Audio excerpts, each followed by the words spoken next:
देवगडावर सेवा करावी दादा का या ठिकाणी हे धर्माचं कार्य चालू आहे। तुम्ही भारत देशामध्ये कुठेही जा, देवगड नाव घेतलं ना की कुठलाही साधू असू द्या आणि कितीही मोठे साधू असू द्या, त्यांच्या मुखातून पहिलं नाव बाबांचं आल्याशिवाय राहत नाही दादा। आणि म्हणून मी नेहमी सांगत असतो, ऐका, सूर्यरूपी भास्कराच्या तेजानं प्रकाशमान जीवन ज्यांचं झालं, असे प्रकाशमान जीवन ज्यांचं झालं ते स्वामी प्रकाशानंद गिरी सुद्धा आपल्या जवळ या ठिकाणी बसलेले आहेत। हा, एक भगवत भक्त कुवाजी होऊन गेलेले आहेत। आपल्या प्रांतातले नाही, ते राजस्थान प्रांतातले आहे, पण इकडे आले आणि पंढरीची वारी करायला लागले आणि इकडेच राहिले।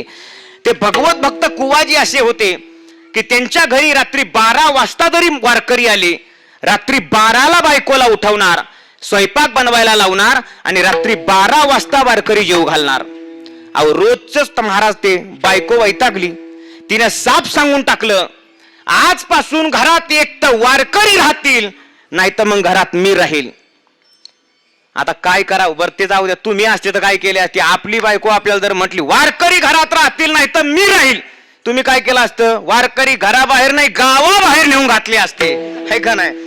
पण महाराज ते भगवत भक्त कुवाजी होते हो, त्यांनी साप सांगून टाकला आपल्या पत्नीला, बस तू गेली तरी चालेल, पण मी माझ्या वारकऱ्यांची सेवा नाही सोडणार जीवनामध्ये। शेवटी अखेर ती निघून गेली, पण या कुवाजीने स्वतःच्या हाताने भाकरी केल्या आणि वारकऱ्यांना जीव घातलं। महाराज, याला म्हणायचं दारैरपी धनैरपी आत्मानम सततम रक्षेत। विठाला विठाला विठाला।